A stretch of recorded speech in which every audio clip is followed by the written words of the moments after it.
sebetulnya gerakan-gerakan untuk melakukan reformasi, pembaruan terhadap pemikiran-pemikiran Islam itu sudah dimulai sejak dari abad ke-5 kok, dari Ibnu Rusdi, Ibnu Arabi, ya kan gitu, Ibnu Sina dan sebagainya. Tapi kan diberangus lagi sampai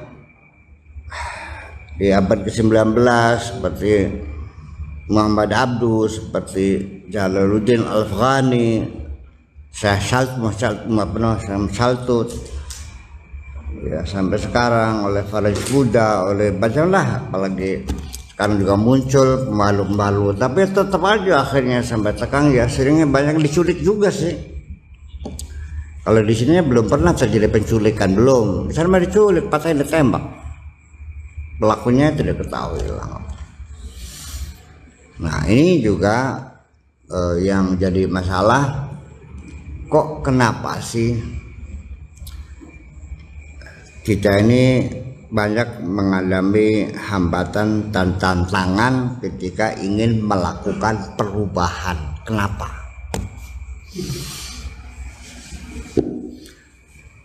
Kamu ingin berubah enggak dari penghasilan kecil menjadi penghasilannya besar? Pengen enggak? Pengen enggak rumah gubuk dibangun sehingga rumahnya gedong? Kendaraannya ternyata di hotel kira-kira bisa jalan sendiri. Yang tadinya roda 2, pengen kan? Pengen kan? Kamu juga belajar pengen pinter kan? Tapi kenapa sulit banget berubah nih? Ada apa sebetulnya? Ya, makin hari makin terpuruk. Dari mulai umat Islam diserbu oleh Genghis Khan, ya kan, pada abad ke-12 habis semuanya peradaban, berangus semuanya, dan sampai sekarang terjun bebas, dan kita belum pernah bangkit lagi. Padahal seruan perjuangan berulang-ulang.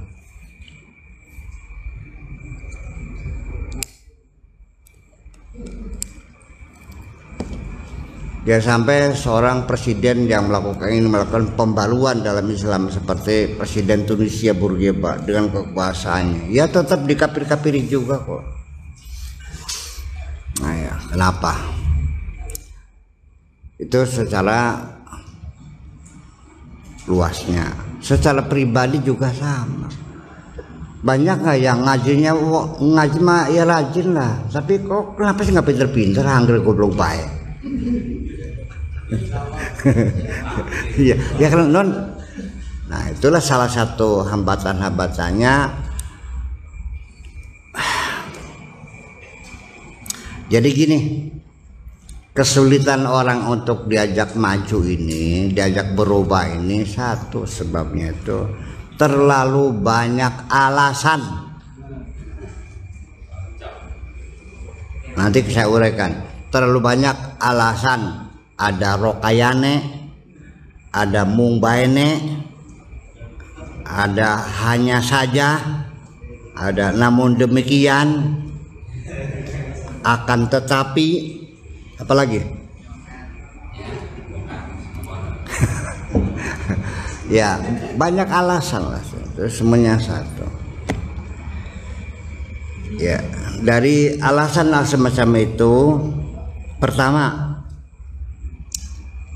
kita selalu tidak termotivasi untuk berubah, untuk meningkatkan kualitas, untuk melakukan perbaikan-perbaikan. Salah satunya itu komplain kita. Yang disalahkan adalah situasi dan kondisi yang ada di sekitar kita. Kita mengatakannya kondisinya belum memungkinkan. Kunyuk kan? Dari mana? Kalau Anda menunggu kondisi, kapan berubahnya? Daripada kita menunggu kondisi baik, ya kita kondisikan sekarang. Kok gimana lagi? Daripada kita nunggu matang berbulan-bulan, ya langsung dikarbit aja biar cepat matang.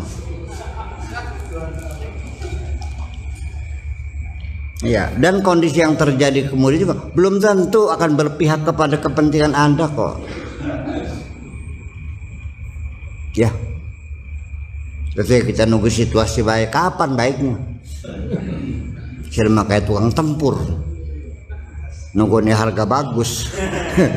Ternyata pemerintah impor beras, bangkrut loh. Iya, kita kondisikan aja dulu baiknya. Jadi itu salah satu yang menyebabkan kita menjadi orang kesulitan tuh, banyak alasan. Pertama alasannya adalah kondisional, alasan situasional.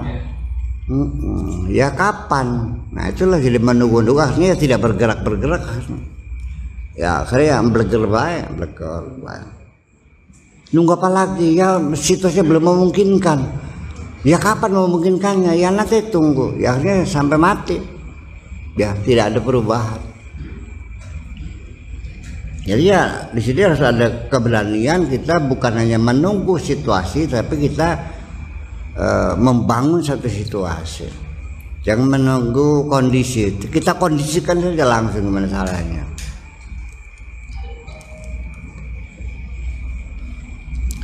Jadi artinya untuk melakukan perubahan, jadi akhirnya aja nunggu kalau presidennya mati gitu maunya. Beli mati-mati aja. Apa ini presiden seumur hidup pisan. Nah, itu.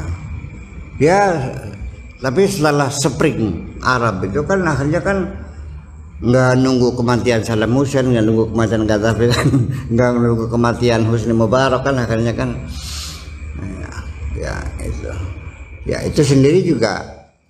Ya kenapa? Karena kita sendiri terlalu banyak perhitungan, akhirnya ya nggak matang-matang.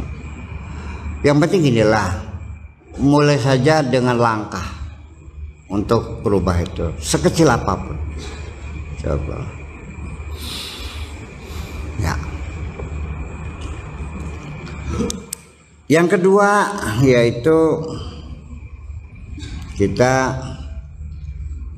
kadang-kadang terlalu pesimistis. Sepertinya putus harapan ya. Kayaknya nggak mungkin kita begitu tuh.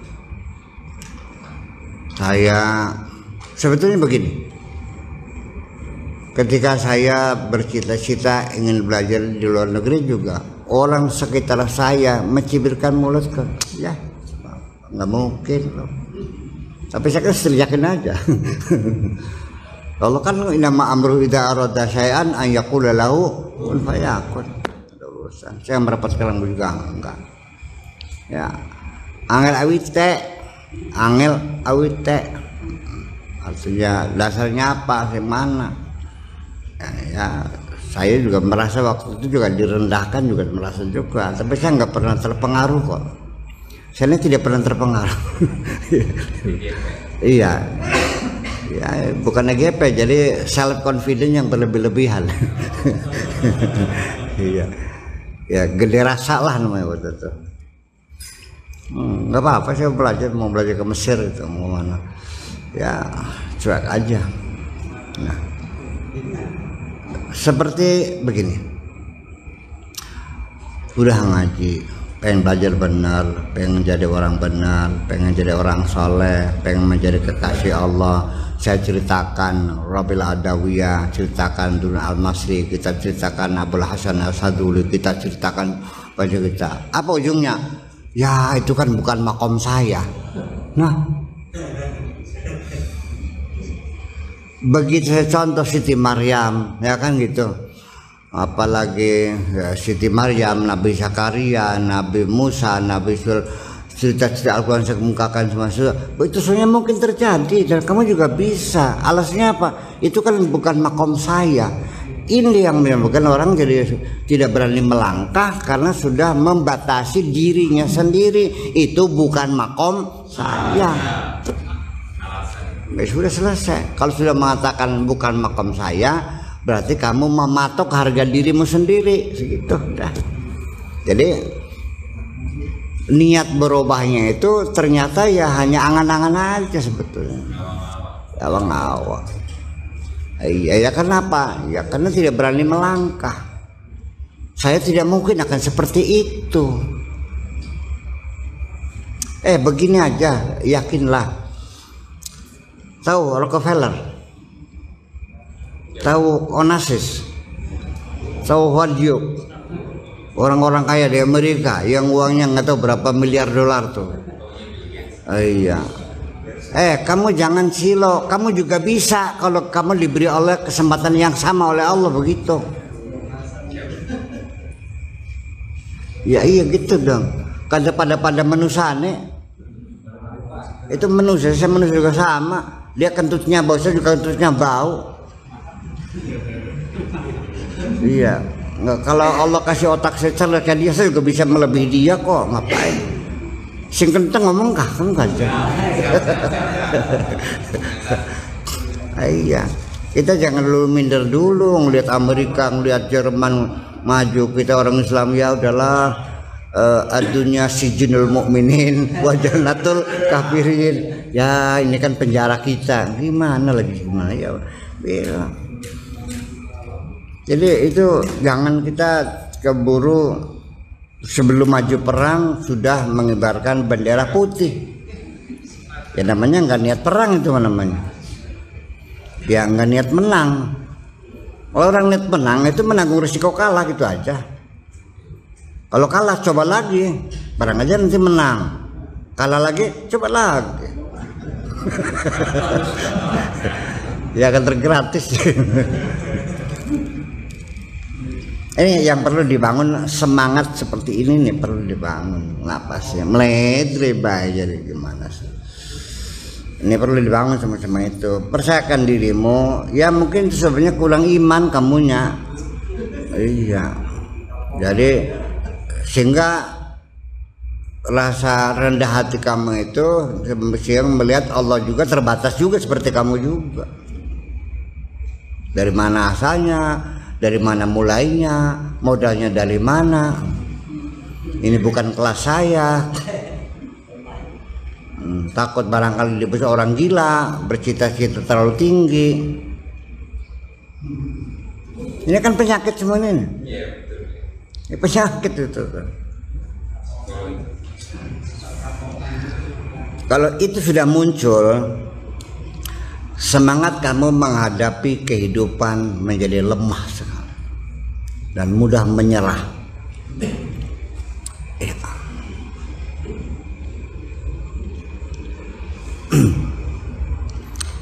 Pak Edi nggak usah kecil hati. Saya bisa lebih kaya dari Lim Suliong. Ya, saya bisa lebih hebat dari Rahmat Riyadi ya. Muhtar Riyadi. Ya, Lipo Group. Sekarangnya James Riyadi. Iya. Cil cuma. Saya bisa bikin bank 30 di negeri ini. Kader gang ngayal ku bebas oli. Kok takut banget sih. Ya sebelum bisa bikin bank ya yang penting bank bing bang beding.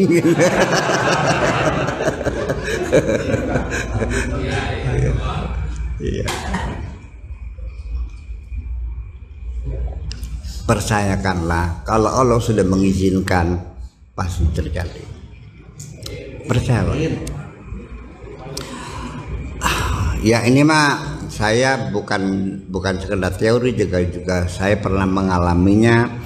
Yang semua orang mengatakan tidak mungkin ternyata terjadi kok.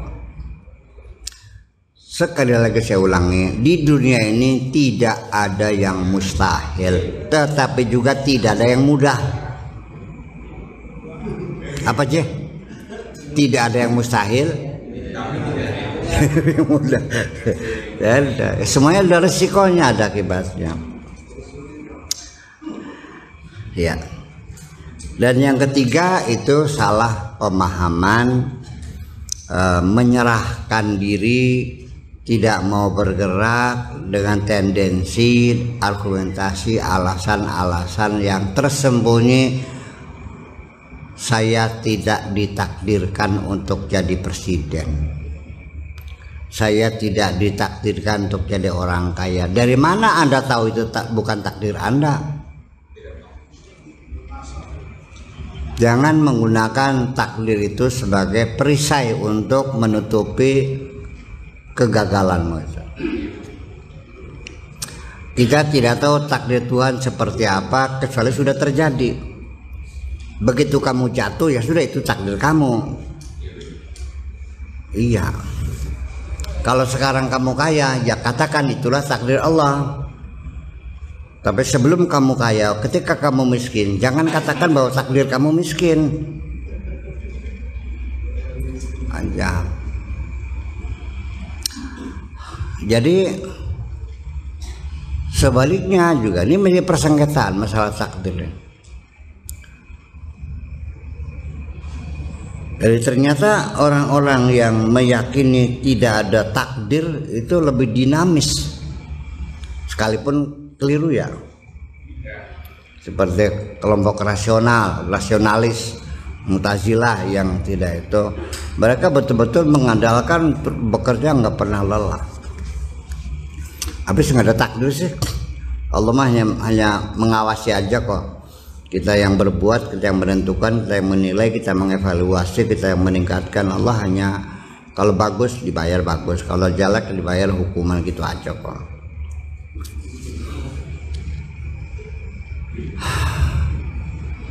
Kemudian lagi orang yang percaya kepada qadar dan qadar itu sendiri juga menjadi dipersalahkan bahwa meyakini adanya qadar dan qadar itu membuat kita menjadi fatalisme. Iya, tidak mau bekerja. Ya sebetulnya memang itu orang pemalas, tidak mau bekerja. Supaya jangan disalahkan, maka dia mengatakan inilah takdir Allah, gitu aja.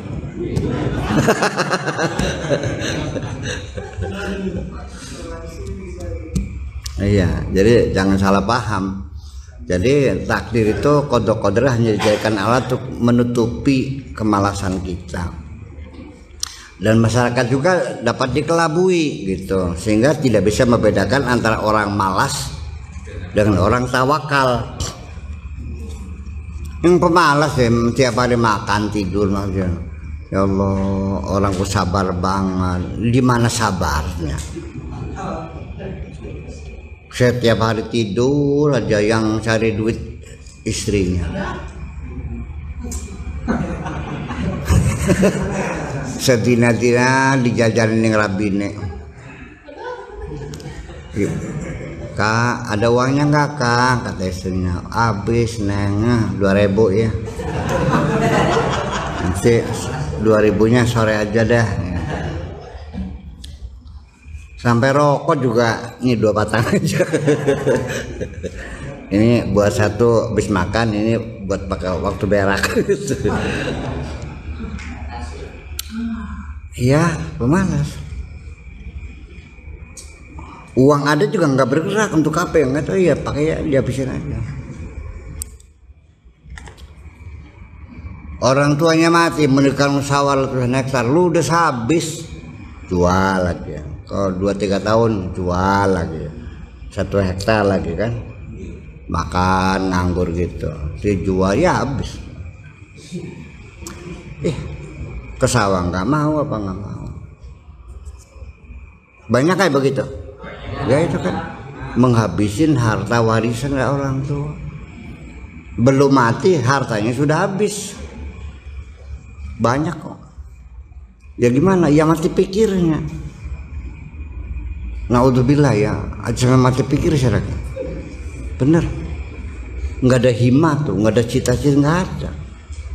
Ya mas.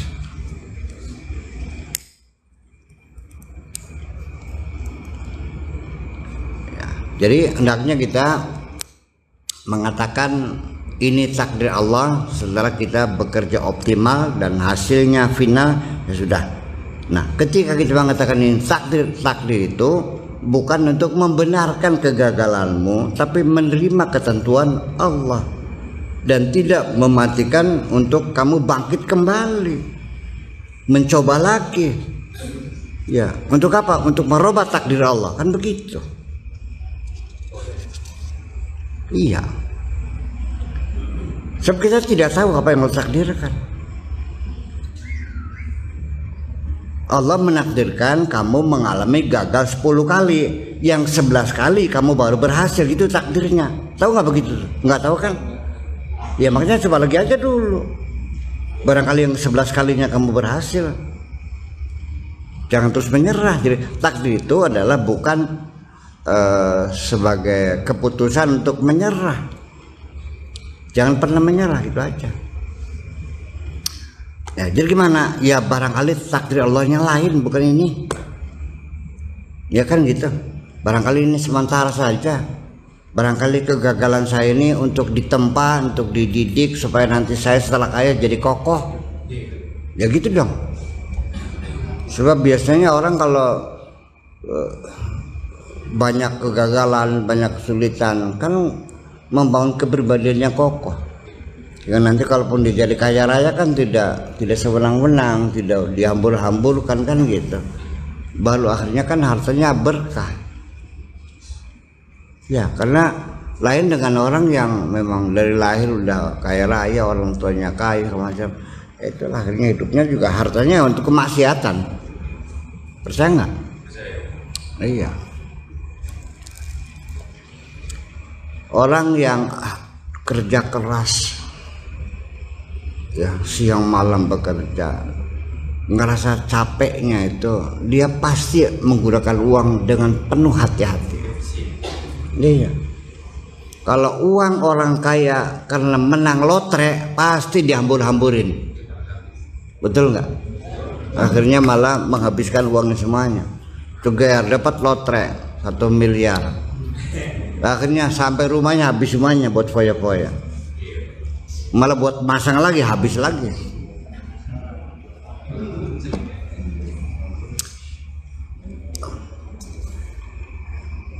Kemudian kita lanjutkan bahwa yang keempatnya berhubungan dengan yang ketiga, itu karena terlalu seringnya mengalami kegagalan. Jadi pengalaman pahit dan menyakitkan yang pernah kita alami juga sangat mungkin sekali membuat kita jadi putus asa, tidak ada semangat. Berulang-ulang 10 kali gagal lagi, ya udahlah, udah nggak usah lagi, ketipu lagi, lama-lama dah capek dah off aja dah. Udah anak nguli aja dah, jadi kerja dah, bagaimana sih? Buka heller, tukang temburnya minta uang dulu, nanti ada gabah 10 ton, mana uangnya? Berkabur, nggak datang lagi, wes lagi, ya kan? Rusak hellernya lagi, beli, nyuruh orang beli orderlinya, uangnya pergi, ordernya nggak datang lagi.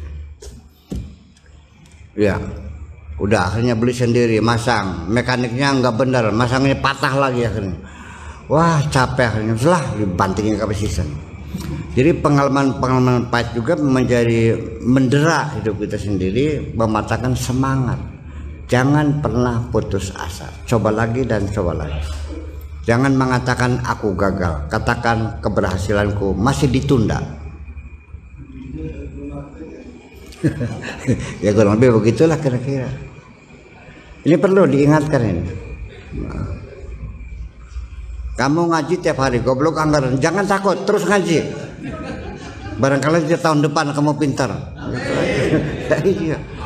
Aja. Udah tarik napas dulu. Dasar goblok gue. Gak paham. Nggak usah. Ngajar terus, Pak. Ya, nggak tahu, nggak ngerti nanya gitu. Kalau perlu dihafalin, dicatat, diingat. Itu. Sebab ilmu yang kita belajarkan ini saya kan ingin diinterpretasikan di ilmu yang saya ajarkan itu yang sifatnya aplikatif ya, artinya yang bisa kamu manfaatkan, bukan hanya teori haram hal yang nggak tahu lah akhirnya lah. Iya. TV haram ya, bagaimana haramnya orang punya TV semua gimana? Kalau gitu neraka semua dong. Internet haram, TV haram, HP haram, musik haram. Ya orang semua memusik senang semuanya. Ya, kecenderungan manusia, fitrah manusia berikan suara yang enak, diharam-haramkannya berarti mereka dosa semua.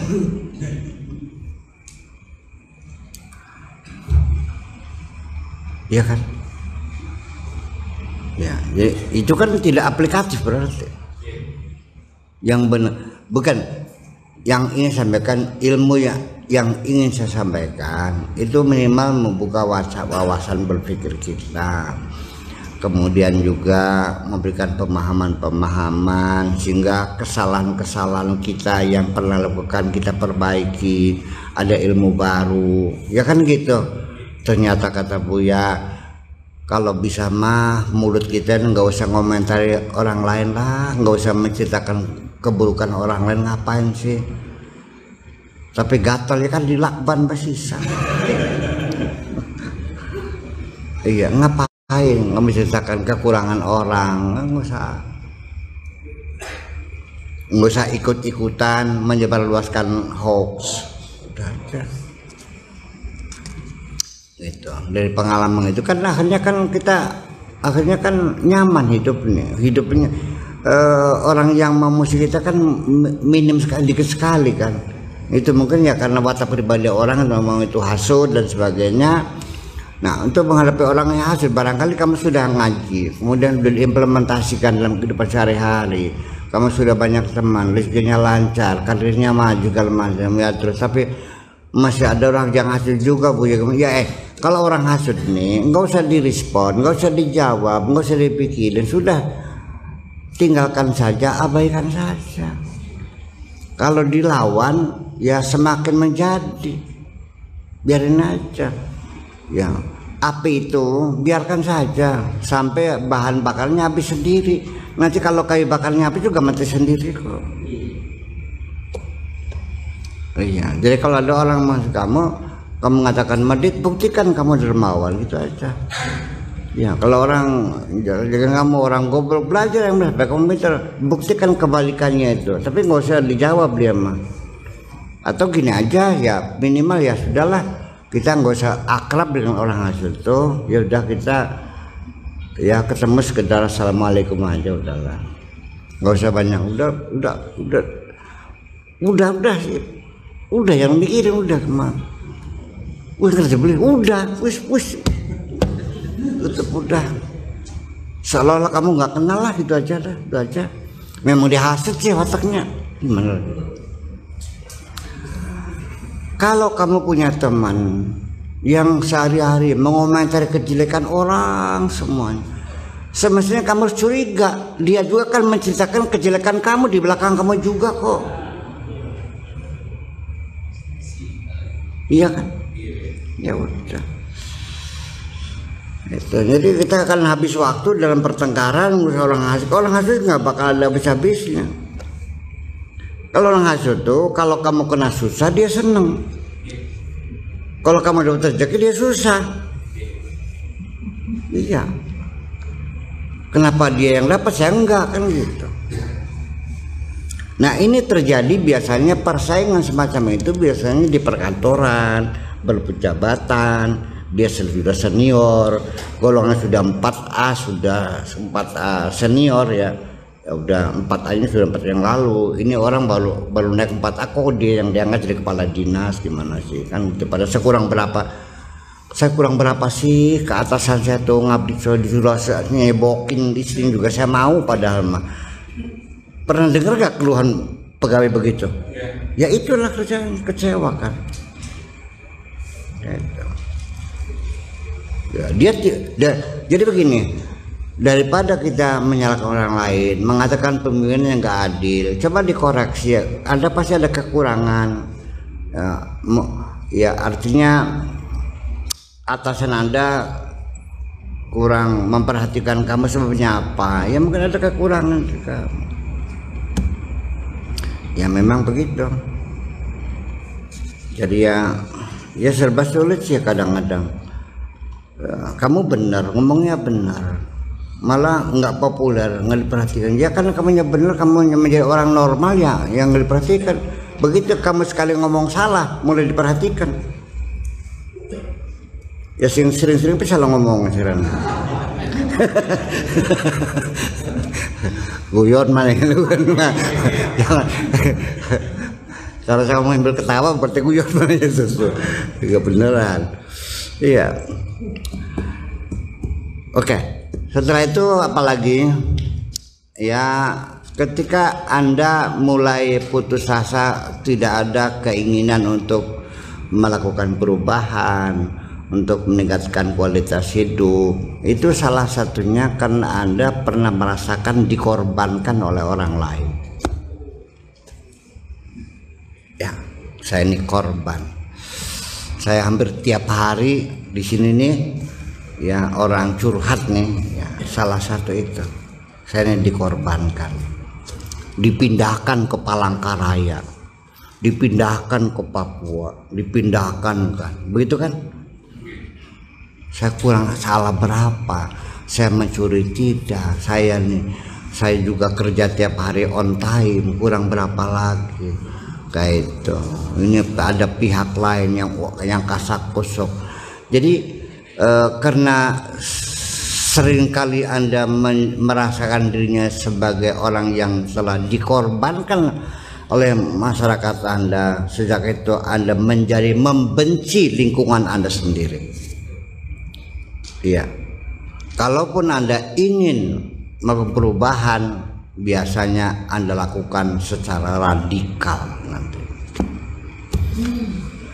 Iya, jadi pembalasan dendam. Iya, dikorbankan oleh masyarakatnya, dikorbankan oleh keluarganya, dikorbankan oleh negaranya, dikorbankan oleh organisasinya, yang disebut dengan kambing hitam.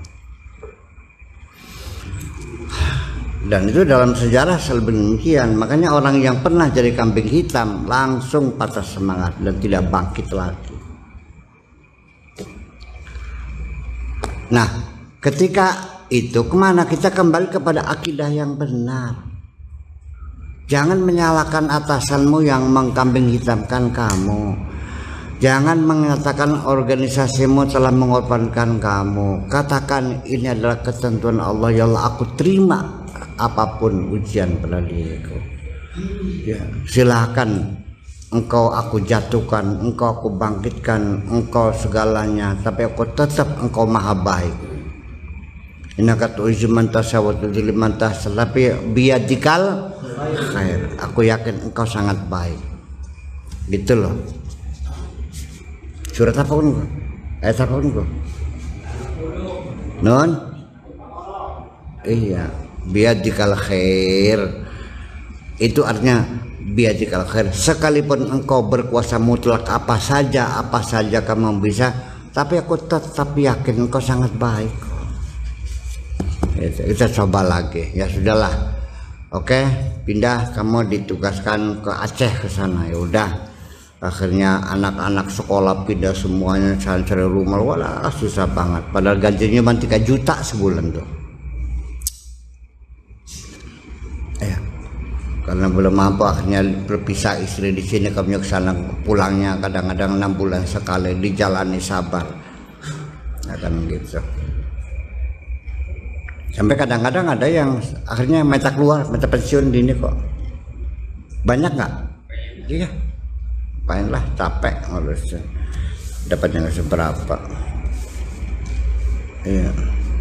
Kayak apa dendamnya kepada teman-teman sekantor? Apa bilangnya? Carmuk semua itu, penjilat semuanya itu. Gitu. Karena dia merasa dia bukan penjilat gitu. Ya tapi ya dalam realita memang ada benarnya, memang kadang-kadang atasan tuh lebih senang dijilat. Ada kan? Iya.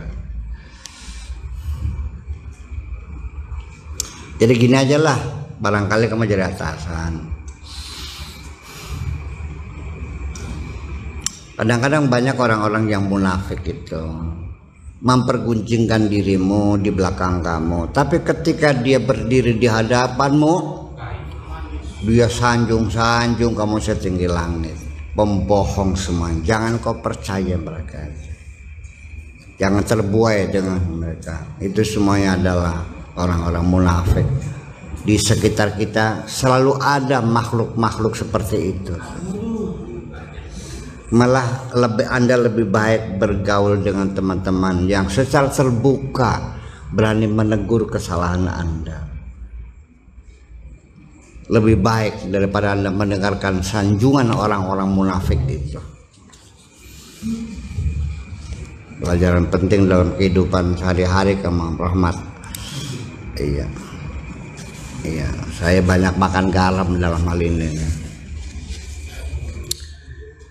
Ya, kita terlalu disayang atasan juga bermasalah. Iya. Iya, banyak surat kaleng masuk ke atasan. Iya. Kita bekerja profesional, datang waktu, kerjaan semua selesai, sehingga atasan berkenan, disayang. Duh, masya Allah. Sama dalam rumah tangga juga begitu, ada anak kesayangan yang saudaranya iri hati semua itu tuh. Bapak nggak adil, semua serba ini, dede aja, lagi dede lagi. Memangnya anaknya cuma itu. Ya, dengan saudara juga sama. Nah itu hal semacam itu. Ketika kamu akhirnya dikorbankan oleh organisasimu, oleh keluargamu, oleh masyarakatmu, terima sajalah itu sebagai ketentuan Allah dan minta ampun pada Allah. Jangan-jangan ini adalah karena dosa-dosa yang pernah kulakukan. Segera istighfar saja dan bangkit kembali. Itu aja Pak. Paham? Ini harus digembleng tiap hari begini biar bangkit. Iya, perlu kata gitu. Ya, jangan diganjaran pegel aja, beli paham. Kemudian lanjutnya lagi yang keenam itu, kadang-kadang kamu itu dikejar-kejar oleh rasa takut sendiri, kayak ning jitok ning gandok, kayak perantang perinting. Ya, jadi Anda sendiri menciptakan ketakutan sendiri dalam pikiran Anda sendiri. Nanti bagaimana ya kata masyarakat, nantinya ini bagaimana, nanti ini bagaimana. Masya Allah. Kalau Anda ingin belajar benar, takut salah, nggak bakal benar. Kalau Anda ingin jadi pemimpin, takut masuk penjara, nggak bakal jadi pemimpin. Kalau Anda pengen untung besar, jadi orang kaya, tapi kalau Anda takut rugi, nggak bakal kaya kamu. Jadi hilangkan rasa ketakutan yang mengejar-ngejar pikiran kita itu hanya imajinasi yang kamu ciptakan sendiri. Jadi bagaimana ya, nanti begini ya. Memang kita masuk ke wilayah baru itu selalu ada rasa takut. Kita masuk ke kota baru, Kak Mamat, Rahmat, masuk banyak. Kata masuklah ke kota yang benar-benar baru lah, ke Madura, ke Bali baru pertama kali. Ada rasa was-was nggak, Mamang? Iya, takut rasa jalan ini. Nanti perapatan nanya lagi, baca peta lagi. Iya, ini iya, rasa ketakutan itu ada. Nah, dalam wilayah kita menanggapi karir baru, bisnis baru juga sama. Itu ada. Nah, ketakutan semacam itu kalau kita respon dengan kehati-hatian itu nggak masalah, Pak Edi. Kalau ketakutan itu, kecurigaan itu, kita responnya dengan kehati-hatian, bahwa kita sering bertanya, sering mengalah, itu malah bagus. Ini yang dikatakan itu rasa ketakutan yang buat kita cemas, akhirnya tidak muncul keberanian untuk bertindak. Ya, mengkalkulasikan akibat buruk sebelum terjadi.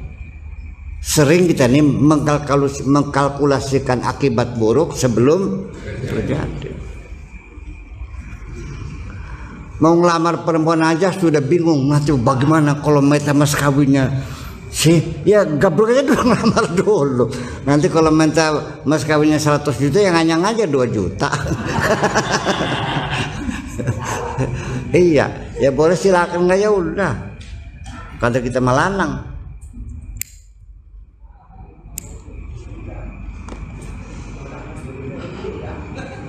Iya. Nanti saya kawin. Nanti minta rumah. Nanti kalau hamil, nanti bidannya mesti periksa tiap minggu. Nanti kalau hamil, nanti kalau tidak lancar sampai tes sesar, biayanya 15 juta. Nanti mana? Wah, yang nggak kawin-kawin gitu mah.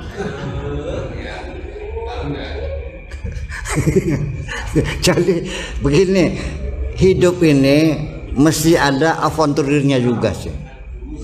Jangan terlalu diformalkan dulu. Saya sendiri belajar ke luar negeri itu bukan resmi panggilan, bukan kok.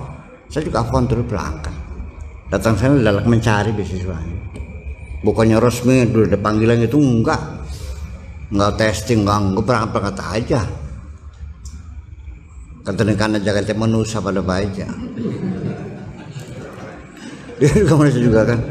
Iya, sampai saya harus nunggu di Departemen Pendidikan, nunggu menteri datang pagi-pagi. Ya, pengen salaman, pengen minta gitu. Iya, mereka juga tertarik ngeliat ada anak yang pengen belajar, datang menghadap salaman, minta beasiswa. Iya, ini namanya anaknya pengen belajar, gitu loh. Ya saya juga pasti kalau ada anak datang ke sini, Pak Kiai, gue lagi pengen mondok, uang tua beli dua, orang tua saya miskin, saya pengen ngaji, pasti saya terima kok. Iya dong. Ya itu kan jadi tunjukkan bahwa Anda punya keinginan dan dikomunikasikan secara jelas. Jangan dulu dibayang-bayang oleh ketakutan nanti ada orang. Nggak usah, jangan terlalu membangun ketakutan sendiri dalam pikiranmu. Sudah hadapi saja, apapun yang muncul kamu selesaikan. Iya dong. Ya, pragmatis saja dah kita berpikirnya. Perlu kadang-kadang pragmatis. Ya, jangan terlalu idealisme sekali. Nggak bakal ada.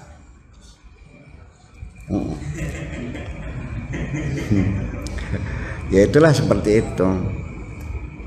Jadi rasa takut yang mencekam, bahkan sampai kadang-kadang berkelanjutan sampai akhirnya menjadi fobia, lalu akhirnya masuk WC sendirian juga takut, kalau tidur lampu dimatikan juga takut, lama-lama keluar rumah takut, akhirnya di kamar aja 8 bulan gak keluar-keluar, sampai kulitnya putih semua, ngulung sumisnya.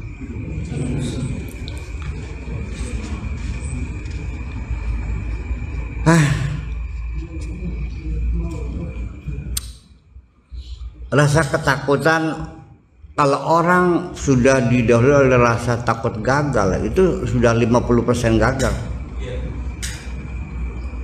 Ya, optimisme dibangun sejak awal. Pokoknya pasti berhasil, pasti berhasil. Kita sugesti sendiri. Nah, jangan menunggu saya mensugesti kamu. Kamu bisa mensugesti sendiri kok. Aku bisa, aku mampu.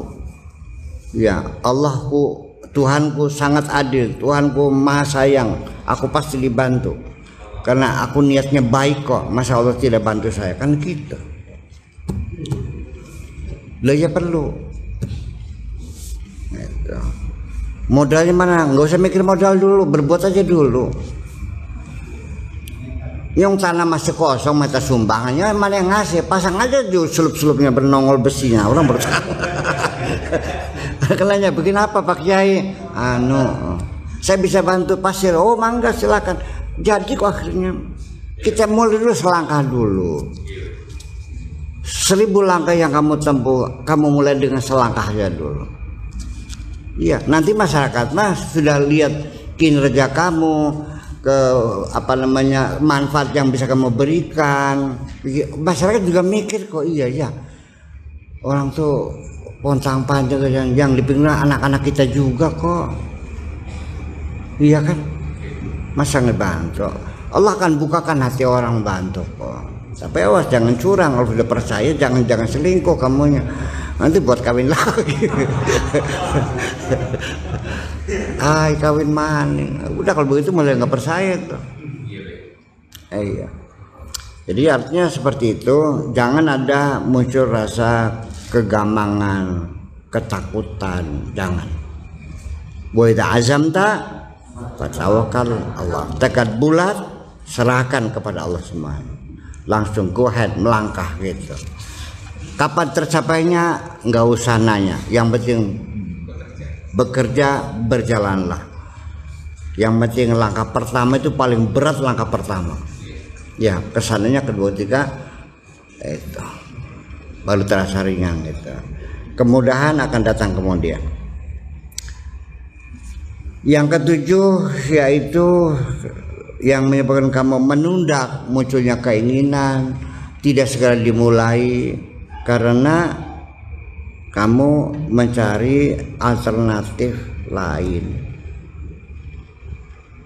menantikan sesuatu kondisi lain.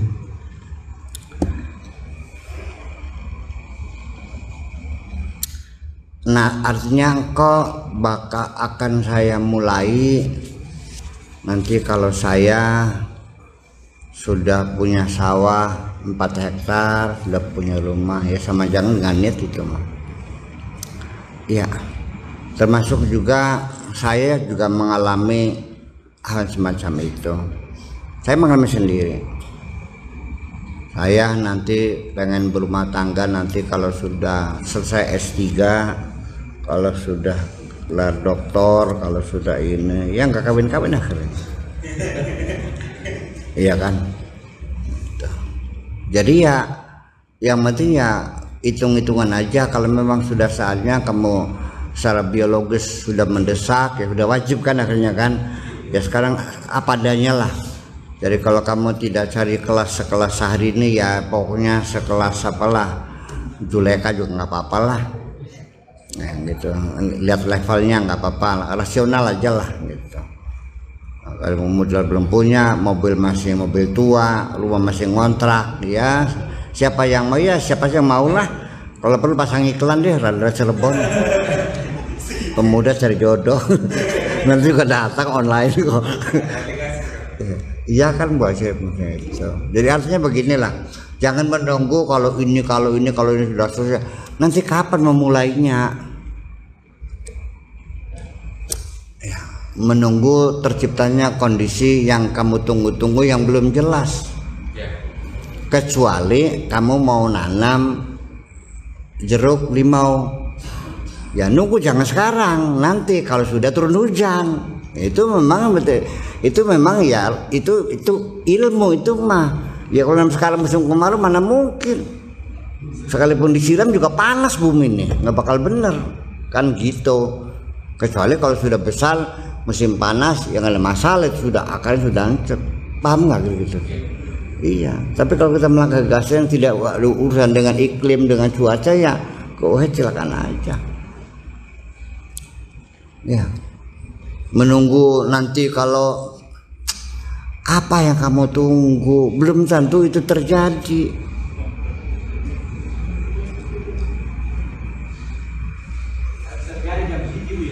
Konon ini jam pira kene ke jam siji.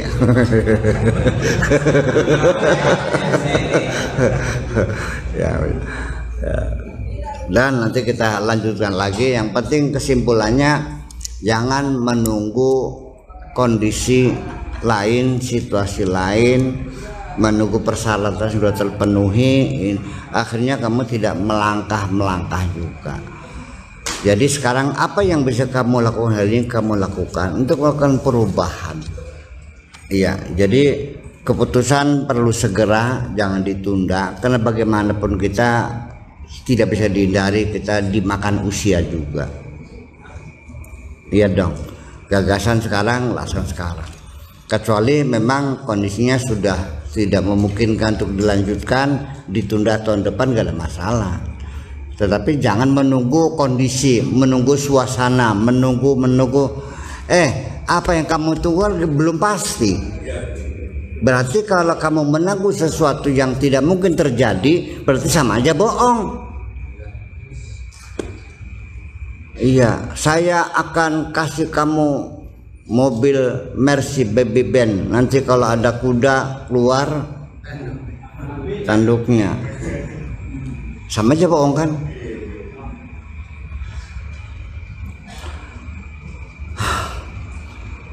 Di dunia ini kita tidak tahu mana yang mungkin, mana yang tidak terjadi. Tapi dengan standar rasional kan kita bisa ngitung, ini yang sangat mungkin terjadi, ini yang bisa terjadi, ini yang sulit terjadi, ini yang tidak mungkin bisa dihitung kan. Nah, kalau andainya Pak Edi menjadi konglomerat di Jawa Barat, itu ya artinya tidak mustahil, tapi paling ya agak sulit terjadi, tapi mungkin, bukan mustahil, bukan. Iya kan begitu ya, karena persoalannya kekayaan orang konglomerat itu tidak ada hubungannya dengan keilmuan harus dokter. Dengerin, rizki dengan ilmu itu berbeda. Tidak ada kaitan bahwa orang kaya harus pintar, dan tidak ada kepastian dengan ilmu orang bisa mencari harta, enggak juga. Satu hari seorang filosof dipanggil oleh raja. Wahai filosof, ini rakyat saya kasih modal sama 50 jutaan semua per orang nih. Ternyata nggak kaya semua, hanya beberapa orang. Dari 100 orang itu yang kaya hanya 5 orang, yang lainnya bangkrut juga. Iya, padahal mereka berilmu semuanya. Kata sang filosofnya, ya mesti demikian, supaya engkau tahu bahwa rezeki itu yang mendatangkan Allah, bukan ilmu kamu.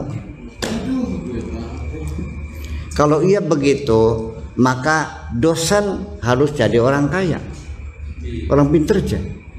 Ternyata mahasiswanya pakai baby band, dosennya pakai motor. Di Jogja terjadi, di Jogja dosennya pakai motor itu, kata motor Lambretta dulu tuh, simbaka belok berkonya berjilingkuk. Iya kan berkonya lempeng sama bodi itu. Iya, dosennya pakai motor, muridnya pakai band. Saya di Jakarta juga dulu saya ngaji ceramah pakai mobil Jimny, Jeep kan gitu. Ya, yang hadirnya majelis taklimnya itu mobilnya mobil mewah semuanya, pakai mobil baby band, mobil BMW, saya pakai itu. Pinter-pinter saya, tapi mereka lebih kaya, nggak ada hubungannya, gitu. Itu saja persoalannya. Jadi dengan demikian dari ule ini kita bisa menyimpulkan bahwa kamu berpikir rasional, nggak usah mengkaitkan bahwa kamu bisa kaya kalau pinter, nggak ada urusannya. Kadang-kadang orang pinter dulu baru kaya, ada orang kaya dulu baru pinter. Kadang-kadang kaya jalan terus, pinternya enggak. Ada yang pinter terus tapi yang malah ya gitu. Iya, syukur-syukur kedua-duanya ya ilmu nambah. Itu malam ini karena sudah jam 1. Jadi bagaimana, mengapa sebabnya kita sulit melakukan perubahan adalah tadi yang saya uraikan, nanti dilanjutkan di malam Jumat yang akan datang. Ya, assalamualaikum warahmatullahi wabarakatuh.